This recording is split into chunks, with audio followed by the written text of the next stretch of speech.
nuestros mejores recuerdos en una pequeña lista. Hola amigos, bienvenidos a 10. Hoy hablaremos acerca de esos personajes del cine que nunca olvidaremos. No necesariamente por su carisma, su simpatía o su buen humor, todo lo contrario, sino porque son los personajes más perversos en la historia del cine. Empecemos de una vez con el programa de hoy.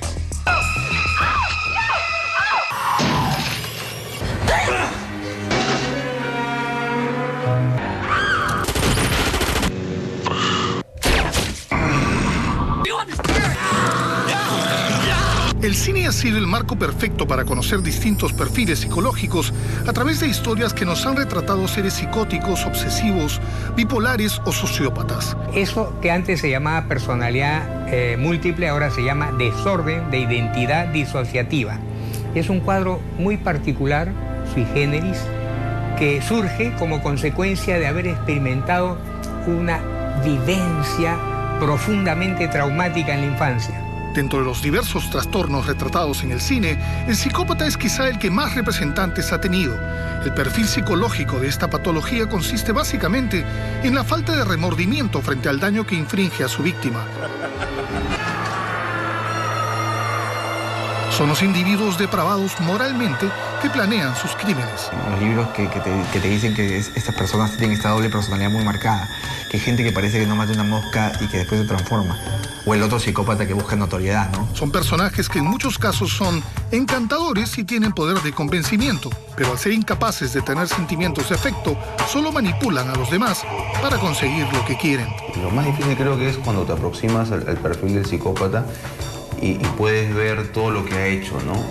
Sobre todo las fotos de todos los crímenes, de todas las cosas que ha realizado. Así tenemos cintas como el talentoso Mr. Ripley con Matt Damon. Psicópata americano con Christian Bale. La saga de Saw con Tobin Bell como el temible John Jigsaw Kramer. Quiero jugar a un juego. La escalofriante El perfume con Ben Whishaw. O la satírica Sweeney Todd, el barbero demoníaco con Johnny Depp. También nos encontramos con frecuencia con personajes con personalidades múltiples o lo que se conoce como trastorno de identidad disociativo. Personas que tienen dos o más identidades cada una con su propio patrón para percibir o actuar dependiendo de las circunstancias. Recordemos a Johnny Depp en Secret Window, John Cusack en la cinta Identidad,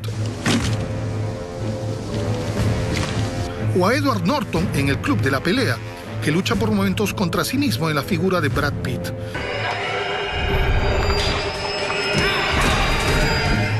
Otras películas en las que nos encontramos con verdaderos trastornados son La Isla Siniestra con Leonardo DiCaprio,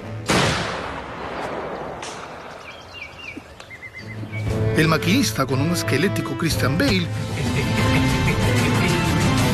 o 12 monos con Bruce Willis y Brad Pitt.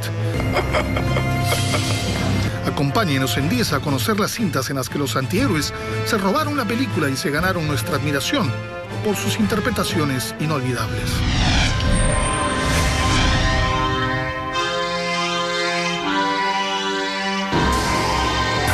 Vestía de blanco, sombrero bombín, pestañas postizas en el ojo derecho y un bastón con el que infringía dolor a sus víctimas.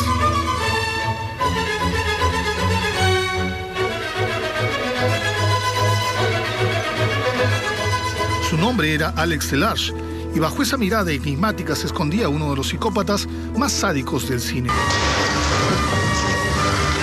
La Naranja Mecánica, una de las obras maestras del director Stanley Kubrick, es una adaptación del libro homónimo de Anthony Burgess, que fue muy criticado tras la publicación de su novela en 1962.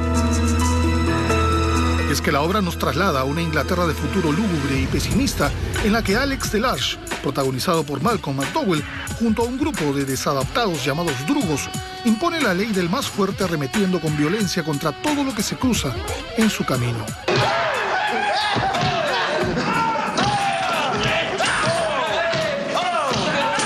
Desde el inicio de la cinta se ve la sordidez del protagonista, el que imperturbable sostiene un vaso de leche junto a su pandilla mientras la cámara se va abriendo para mostrar un bar extravagante en el que el líquido es mezclado con una droga.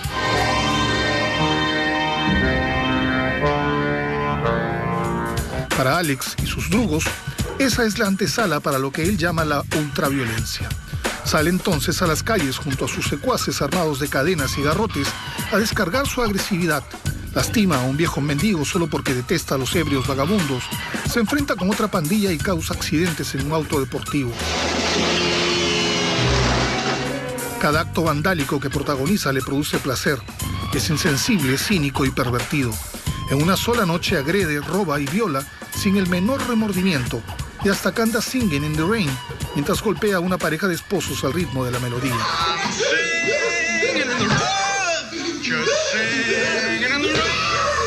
Alex, que es también el narrador de la película, tiene comportamientos contradictorios.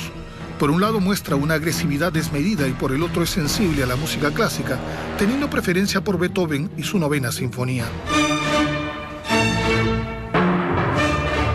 Además, es un personaje que a pesar de sus actos resulta carismático y tiene gran poder de convencimiento. Vive con sus padres, los que no están enterados de sus fechorías. Utiliza un lenguaje propio junto a sus amigos, el Nadsat, argot mezcla de ruso con jerga inglesa que ellos han inventado como código de pandilla. Omnipotente hasta con sus amigos, a los que castiga si siente que tienen que hacerle saber quién manda, Alex es traicionado por ellos luego de matar a una mujer.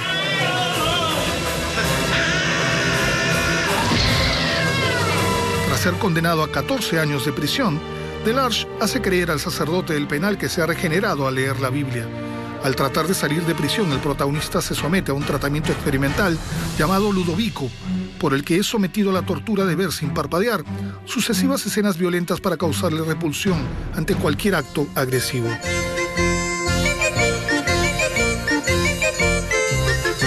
Desde entonces, todo intento de comportamiento perverso vendrá seguido de una sensación de náuseas que reprimirá su conducta.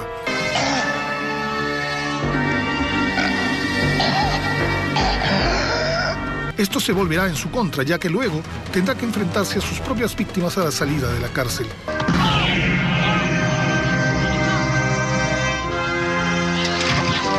La Naranja Mecánica y Alex Delarge han sido tema de estudio de sociólogos y psicólogos.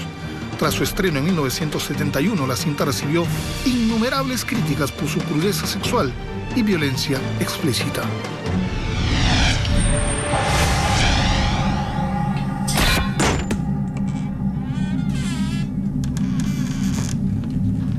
Un maletín conteniendo más de $2 millones provenientes de una fallida transacción entre narcotraficantes y delincuentes da origen al viejo juego del gato y el ratón, dejando una estela de sangre y destrucción provocada por uno de los psicópatas mejor logrados de los últimos años, Anton Chigurh, personificado por el español Javier Bardem. Este asesino sin escrúpulos es un inquietante villano de la cinta del 2007 de los hermanos Ethan y Joel Coen, Sin lugar para los débiles. Aunque según la crítica las actuaciones de Tommy Lee Jones y sobre todo la de Josh Brolin son bastante buenas, es definitivamente la de Bardem la que recibe todos los reconocimientos.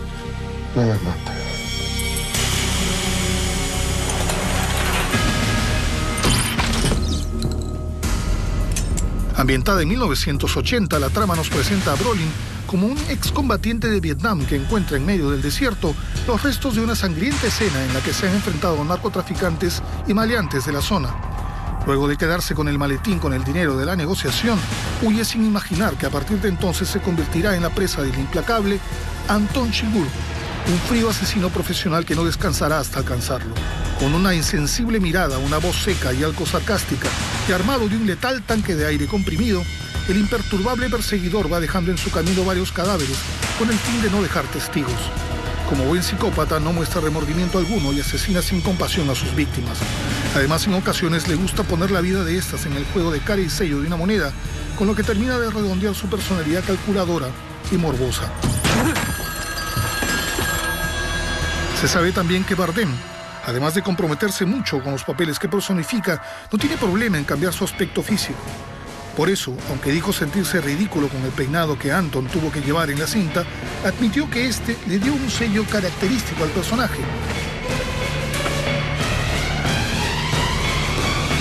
La cinta recibió 8 nominaciones al Oscar y Bardem ganó su primer Oscar como actor de reparto. Un BAFTA, un Globo de Oro, una Palma de Plata en Cannes, convirtiéndose hoy en uno de los actores extranjeros más respetados de Los Ángeles. Los personajes encarnados por Malcolm McDowell y Javier Bardem fueron realmente fabulosos.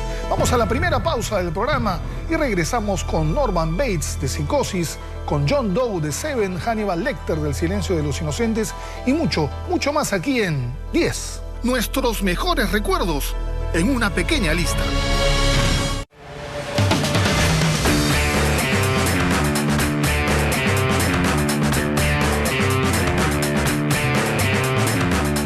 Nuestros mejores recuerdos en una pequeña lista.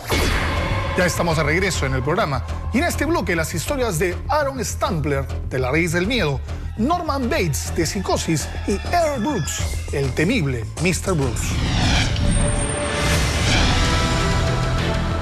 Ha sido elegido el hombre del año por su éxito en los negocios.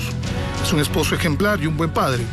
Pero detrás de esa apariencia impecable y personalidad apacible, Mr. Brooks esconde un secreto que solo es compartido con su alter ego, un retorcido confidente que le recuerda que matar es su mayor placer.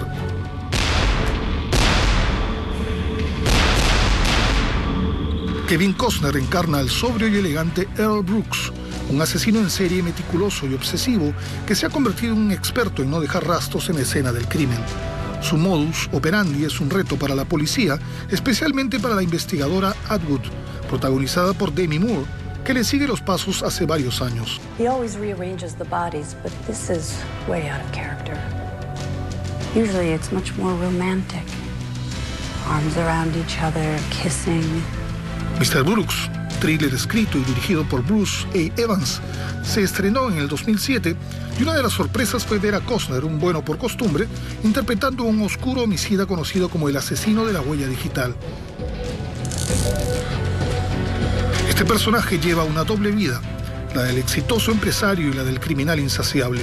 Su trastorno de personalidad antisocial lo vuelve un ser solitario, y es por eso que crea un aliado, una especie de demonio interno con el que tiene largas conversaciones llamado Marshall, protagonizado por William Hurt, un retorcido amigo imaginario que lo incita a continuar su vida criminal, a pesar de que Brooks ha asistido a Alcohólicos Anónimos para controlar sus impulsos. Hi, my name's Earl. I'm an addict. Mr. Brooks tiene además una personalidad maniática. Es perfeccionista, sus asesinatos son cuidadosamente planificados, como si siguiera un ritual, desde elegir el atuendo hasta escoger a sus víctimas. Jamás asesina a alguien conocido, pues es la forma más fácil de ser descubierto. Cada movimiento es calculado y no tiene escrúpulos a la hora de disparar. Mr. Brooks es un psicópata esquizoide, un ser introvertido que no da mayor información de su mundo interior. Los que padecen ese trastorno ejecutan sus fechorías sin testigos y sin jactarse de ellas. No suelen tener muchos amigos y sienten odio por las personas. Son insensibles, aunque suelen cubrir muy bien sus oscuros pensamientos, siendo políticamente correctos. Son además el tipo criminal más difícil de atrapar por la policía, existiendo muchísimos casos de crímenes sin resolver perpetrados por estas personas. La cinta tuvo un éxito taquillero moderado y recibió críticas divididas al momento de su estreno. Por un lado, tuvo que soportar comparaciones siendo clasificado como un thriller psicológico más, y por otro se alabó el esforzado guión con dosis de humor negro y las buenas actuaciones de William Hurt y Kevin Costner, que supo sacar su lado oscuro, actoral, de la mejor manera.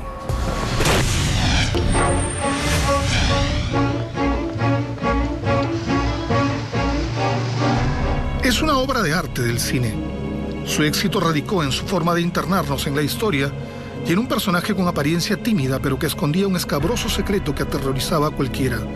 Norman Bates es el típico lobo con piel de cordero que marcó un estereotipo muchas veces repetido en la gran pantalla.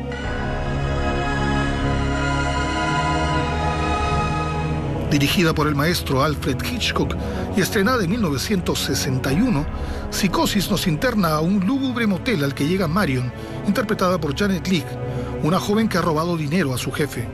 En el motel Bates será atendida por Norman, encarnado por Anthony Perkins, un joven tranquilo que vive en una vieja casa con su madre. La historia va descubriendo la relación que lleva Norman con su mamá, una mujer alterada y dominante a la que no le gustan huéspedes mujeres. El joven le confiesa a Marion estar atrapado en esta relación, pues no puede abandonar a su madre. Llega entonces el primer crimen en una escena que se ha convertido en un clásico del cine de todos los tiempos y que provoca un giro en la historia. En ella se ve a una mujer vieja que apuñala sin piedad a Marion en la ducha.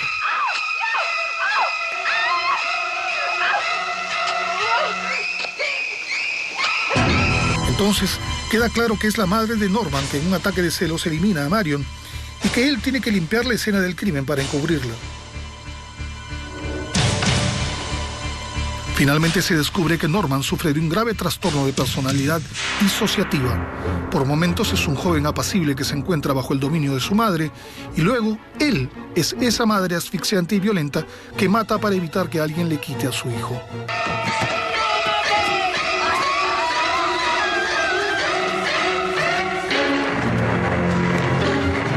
Luego de ser capturado, se sabe que Norman ha sufrido desde pequeño los abusos de su madre, que lo sometió a torturas mentales martirizándolo y haciéndole creer que todo lo que está en el exterior es malo, incluido el sexo, con el fin de crear en el niño una dependencia enfermiza hacia ella. Aislados y viviendo insanamente, Norman Bates sufre de un complejo de Edipo, que se ve dañado cuando su madre mantiene una relación con un hombre. Al no soportar esta situación, Bates asesina a ambos con un veneno y hace parecer que el crimen ha sido cometido por ella al descubrir que es casado y que luego se suicida. Esto trastorna mucho más a este joven inestable que saca de la tumba a su madre y conserva su cadáver por años gracias a sus conocimientos de taxidermia.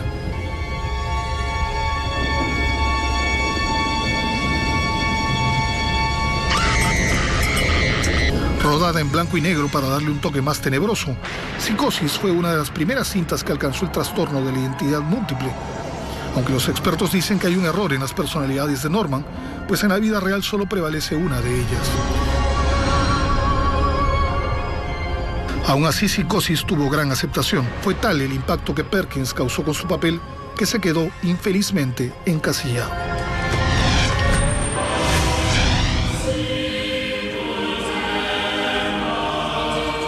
Toda persona es inocente hasta que se demuestre lo contrario. Es el principio en el que se basa un astuto abogado interpretado por Richard Gere para defender al presunto culpable de un crimen en la película La raíz del miedo. El acusado es Aaron Stampler, un asustadizo monaguillo sindicado como el principal sospechoso de la muerte del arzobispo Rashman. Este papel recayó en un novato actor llamado Edward Norton y le valió una nominación al Oscar por su genial interpretación.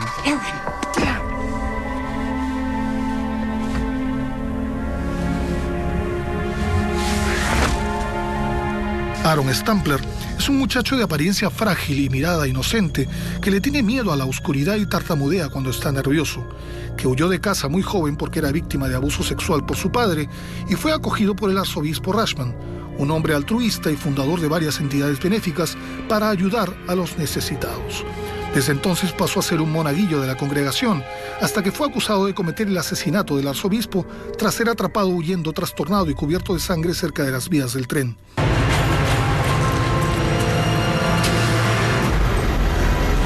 Aaron dice que es inocente, alegando que la víctima ya estaba muerta cuando él llegó y que había alguien más en el lugar, pero no pudo verla porque se desvaneció por la impresión.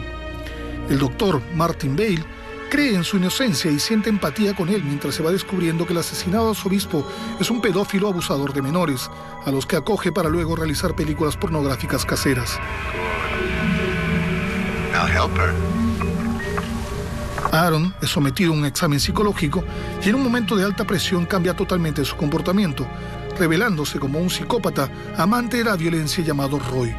En esta segunda personalidad, Roy, es decir, el mismo personaje interpretado por Edward Norton, confiesa que él es el asesino de Rashman. So Aaron did kill Rashman. Hell no! Jesus Christ, where'd they find you? Ain't you been listening to me? Aaron don't have the guts to do nothing.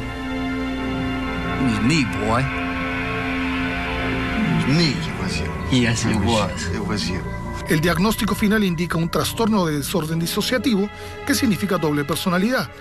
Este hallazgo cambia por completo la base de la defensa, que solicita absolución por el asesinato.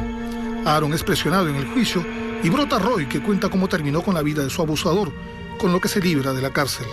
Hasta aquí al espectador le queda claro que Aaron es inocente y Roy un sociópata.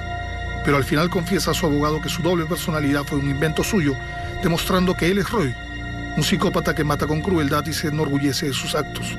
So there never was a Roy.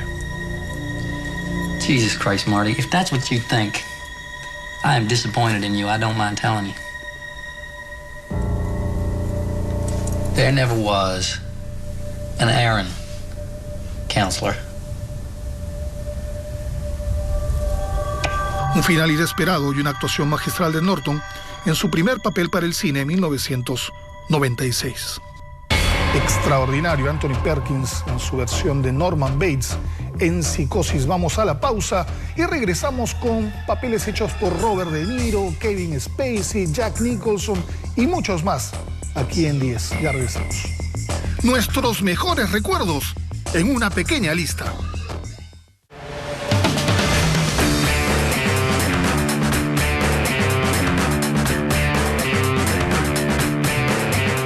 Nuestros mejores recuerdos en una pequeña lista. Ya estamos de regreso en 10 y en esta secuencia los personajes encarnados por Kevin Spacey en Seven, Robert De Niro en Taxi Driver y Eduardo Noriega en Tesis. Veamos.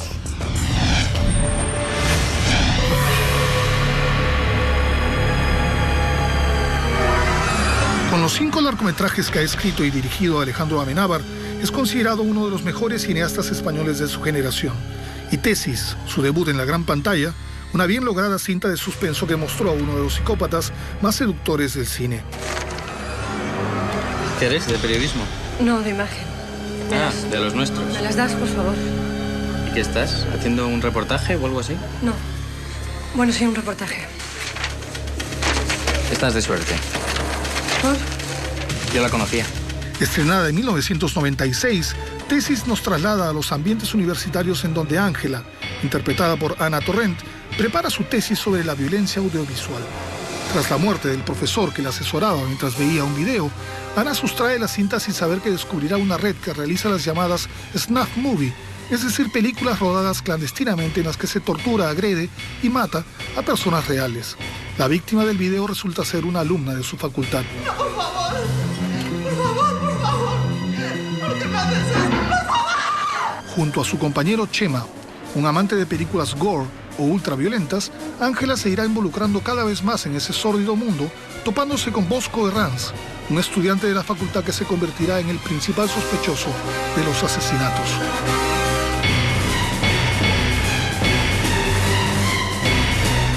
Bosco es un muchacho ejemplar, de buena familia, agradable y seductor, por el que Ana se sentirá atraída. Gracias al manejo de la ambigüedad que le da el director a la cinta, solo al final se sabrá quién es el cruel asesino.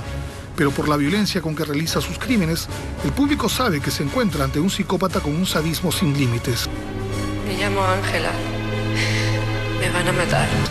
Aunque la violencia del film no es totalmente gráfica, los audios y secuencias del video revelan los pasos que va siguiendo el victimario, que empiezan con atar a la víctima y colocarla frente a una cámara, luego vejarla y lastimarla hasta dejarla inconsciente, matándola y descuartizándola.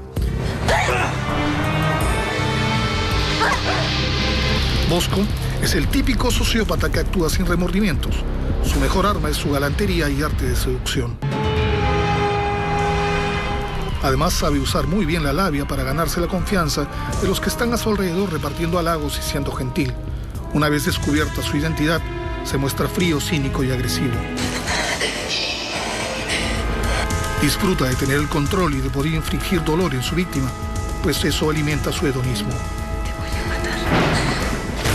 Eduardo Noriega es el carismático psicópata de Tesis, logrando confundir al espectador que siente dudas de si es o no el asesino múltiple. Tesis fue su primer trabajo para un largometraje del director, con quien se volvería a encontrar en la genial Abre los ojos, de 1997.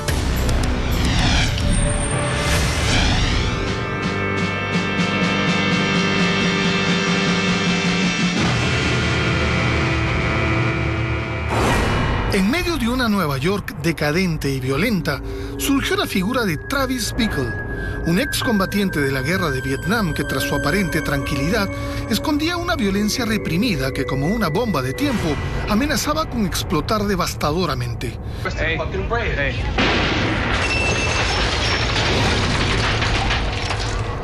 Martin Scorsese realizó en Taxi Driver una dura crítica a la sociedad norteamericana a través de uno de los antihéroes más venerados del cine.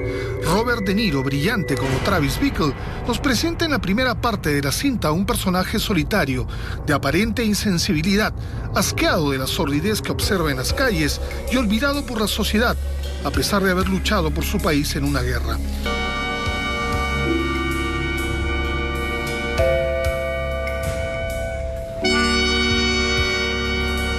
Sin mucha educación y torpe para socializar, pasa sus días viendo pornografía y manejando un taxi nocturno, trabajo que le resulta ideal debido a que sufre de insomnio crónico desde su regreso de Vietnam. Bickle es el típico marginado social que va alimentando rencores sin que nadie lo note. Vive obsesionado con Betsy, una bella joven que trabaja como voluntaria en la campaña de un candidato a la presidencia. Tras el rechazo de esta, decide asesinar en venganza al político y mientras se ejercita mental y físicamente para su crimen, conoce a una niña prostituta explotada por su proxeneta, volviéndose su protector. Mientras Travis se sumerge noche a noche en la ciudad que nunca duerme, observando la corrupción, decadencia e indiferencia de un submundo representado por depresivos, delincuentes, vividores y prostitutas, va alimentando una rabia interior que acaba manifestándose de manera brutal. Travis pasa de ser el hombre callado y pasivo a un enajenado que juega a ser el matón con su recordada frase "Are you talking to me?", algo así como "¿Me estás hablando a mí?". You talking to me?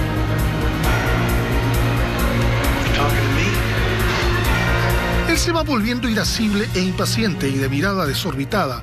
Refuerza esa transformación cambiando de indumentaria y rapándose la cabeza al estilo punk. Esa es su manera de protestar contra el sistema que lo ha dejado de lado. Pero a pesar de sus actos reprochables, es imposible no sentir simpatía por Bickle, ya que lo vemos como una víctima, un ser traumatizado por la guerra y sumergido en la depresión y el conformismo.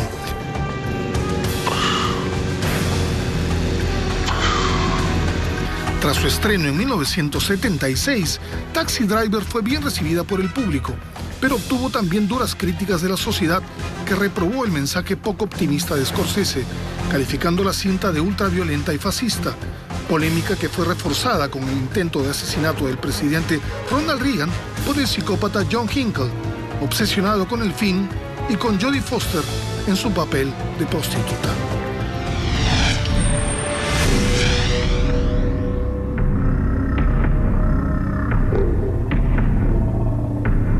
Gula, avaricia, pereza, lujuria, soberbia, envidia e ira. Esos son los 7 pecados capitales que los escritos religiosos señalan como los peores vicios que traicionan la moral cristiana.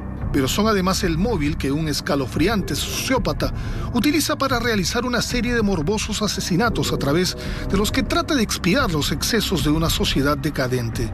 John Doe es en el thriller psicológico Seven, 7 pecados capitales, un astuto y metódico asesino en serie que tuvo al espectador en vilo tras el estreno de la cinta en 1995.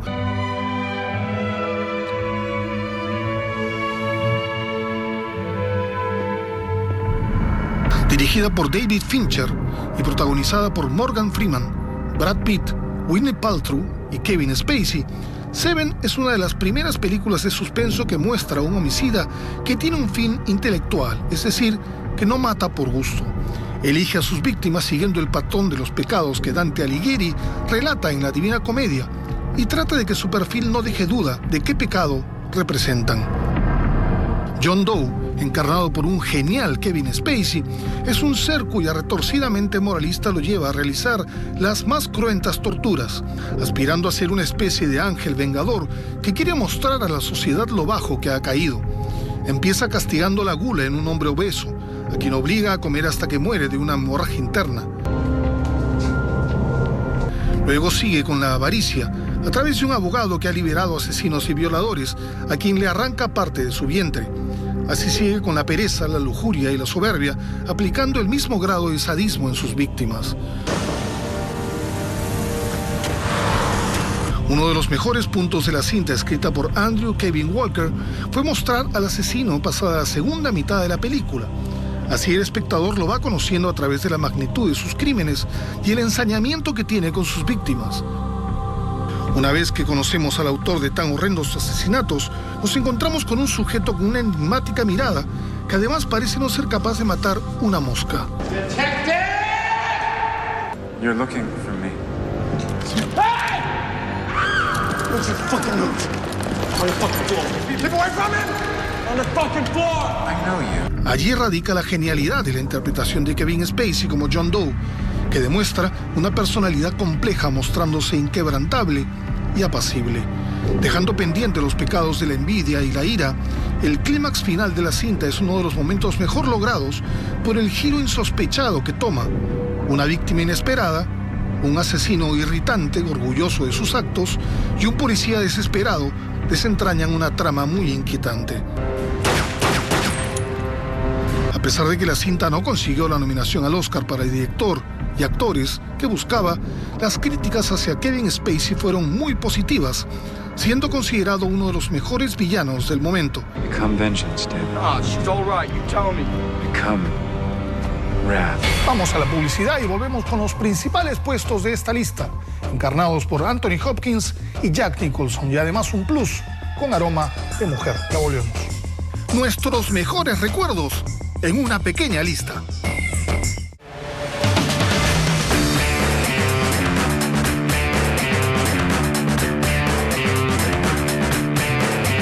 Nuestros mejores recuerdos en una pequeña lista. Ya estamos en la recta final del programa y veremos en el número 2 de esta lista a Jack Nicholson como el temible Jack Torrance de El Resplandor y un plus que lo sorprenderá. Veamos.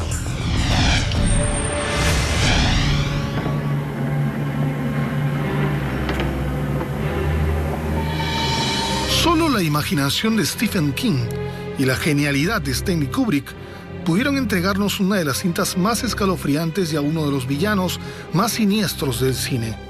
En El Resplandor, Jack Nicholson personifica a Jack Torrance, un escritor que busca inspiración en la soledad de un misterioso hotel. Jack está casado con Wendy, con quien tiene un hijo llamado Danny, un niño que tiene el don de ver y oír lo que los demás no pueden.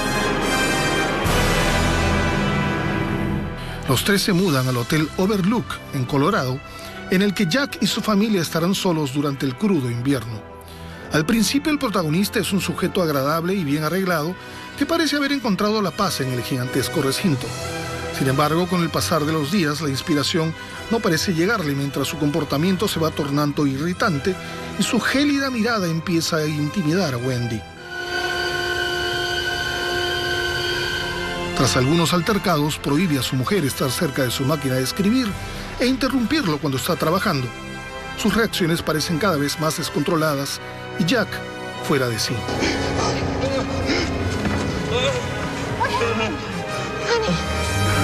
Paralelamente, en el lugar suceden fenómenos paranormales que asustan al pequeño Danny y también lo afectan psicológicamente. Torrance fue advertido de un cruel asesinato cometido por Grady, el anterior cuidador del hotel. Al parecer, la soledad y el encierro desencadenaron en él un trastorno de personalidad que lo llevó a acabar con su mujer y sus dos hijas. Danny tiene visiones de estas dos niñas y ve ríos de sangre que recorren los pasillos del lugar. A medida que avanza la trama, Jack parece sentirse afectado por la atmósfera del hotel. Se le ve desarreglado, empieza a tener delirios, ve fantasmas con los que interactúa. El deterioro mental de Jack se convierte en una conducta psicótica que, influenciada por el fantasma de Grady, desencadena en el deseo de querer acabar con su familia. Entonces se inicia una persecución en la que Jack, hacha en mano, trata de alcanzar a su mujer y su hijo. Su descontrolado rostro y sonrisa enajenada, mientras quiere atrapar a Wendy, es uno de los momentos más recordados del cine y también uno de los más escalofriantes.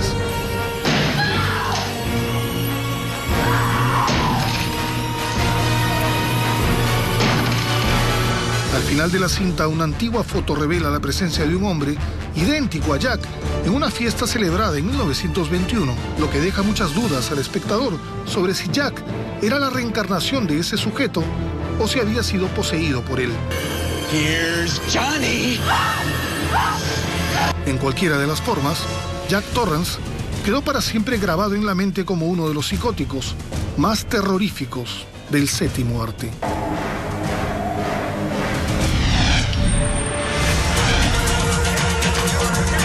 ¿Quién no recuerda a la escalofriante Catherine Tramell de Bajos Instintos? Una mujer que para atraer a sus presas usaba su poder de seducción. Ella es la viuda negra que mata luego de copular con su víctima. Manipuladora y sin el menor remordimiento de sus actos, asesina con brutalidad y eso le da el placer que describe en sus libros. Otra es la intimidante Alex Forrest, de Atracción Fatal, una villana exitosa que convierte una relación casual en una adicción. Así pasará de ser una mujer apasionada o una obsesiva amante que no dudará en usar el chantaje, la manipulación y la violencia para conseguir su objetivo.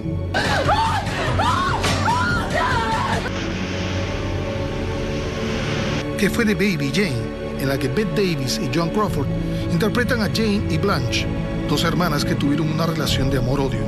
Jane es la encarnación del rencor, los celos y la envidia. No soportaba que su hermana le hubiera arrebatado la fama y fortuna que tuvo cuando niña, y por eso la torturaba, humillaba y castigaba. Personajes complejos con toques de maldad, desequilibrios emocionales, tendencias masoquistas y retorcidamente oscuras.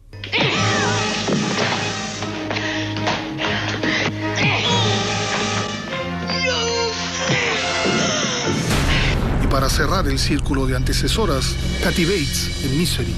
La cinta nos presenta a una mujer cuyo estado mental confunde la realidad con la ficción. Aficionada a las novelas románticas, Annie rescata de un accidente a su escritor favorito. Pero al saber que este va a matar en su próxima novela al personaje principal, lo secuestra y empieza a someterlo a torturas. Su trastorno bipolar la lleva a tener cambios de humor y no duda en arremeter brutalmente contra su víctima, ya sea golpeándolo o siendo sádica con él. Una cinta claustrofóbica y desesperante para el que se pone en la piel del secuestrado Paul Sheldon, interpretado por James Caan. Ya estamos en la última secuencia del programa y en el número 1 de esta lista, los personajes más perversos en la historia del cine. ¿Quién más que el caníbal Hannibal Lecter, interpretado por Anthony Hopkins? Veamos. Hannibal Lecter.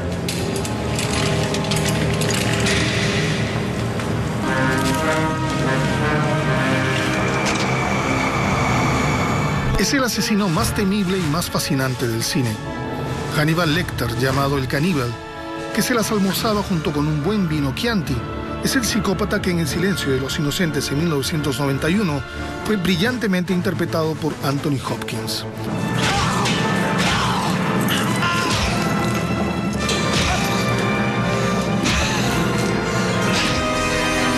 Además de tratarse de un buen guión adaptado de la novela de Thomas Harris, su director Jonathan Demme supo entregarnos una visión tenebrosa de un ser que con cada mirada, gesto y palabra lograron crisparnos los nervios y mantenernos pegados al asiento para ver cuál era su próximo paso. Most serial killers keep some sort of trophies from their victims. I didn't. No. No, you ate yours. Lo más resaltante de Lecter es que se trataba de un astuto psiquiatra que podía desmenuzar el perfil psicológico de las personas, intuir sus puntos débiles y debido a eso manipularlas, desarmarlas o infundirles temor, como hizo con la agente Clarice Starling, la joven investigadora del FBI que acudió a él para encontrar al criminal Buffalo Bill. A census taker once tried to test me. I ate his liver with some fava beans and a nice Chianti. Como todo sociópata llevaba una vida dual, es decir, que podía ser las dos caras de una moneda. Gracias a sus modales y refinados gustos en arte, música, literatura y gastronomía, resultaba un narrador encantador, pero en su mente retorcida podía pensar en devorarse al que lo escuchaba e ir contra él de manera brutal y sanguinaria.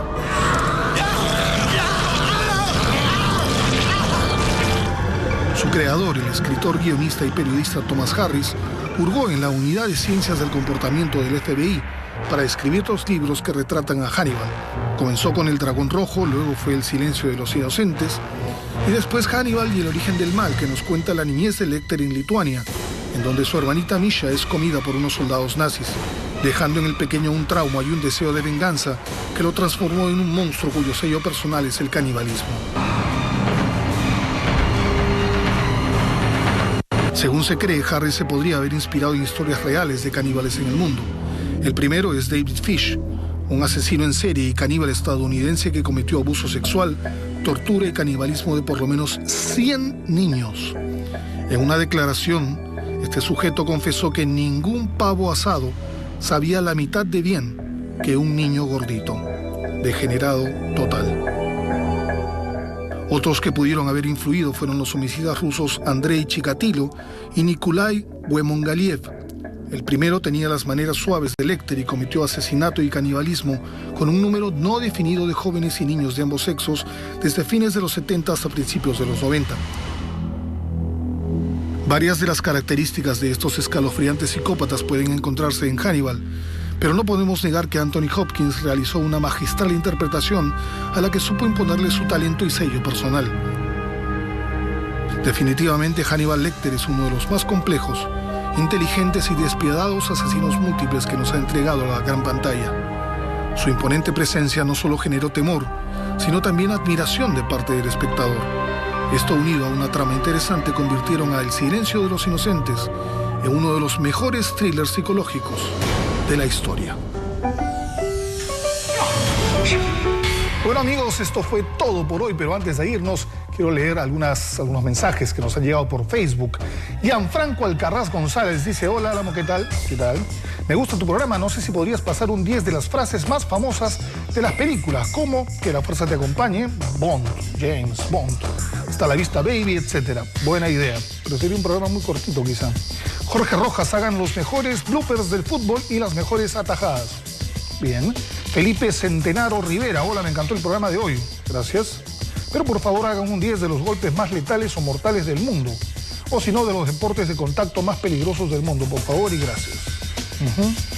Jacqueline M.A. dice: estuvo bueno el programa, sería bueno un 10 de las canciones consideradas satánicas. Eso sería pasar Stairway to Heaven al revés quizá, ¿no? Muy bien, señores. Nos vemos entonces el próximo sábado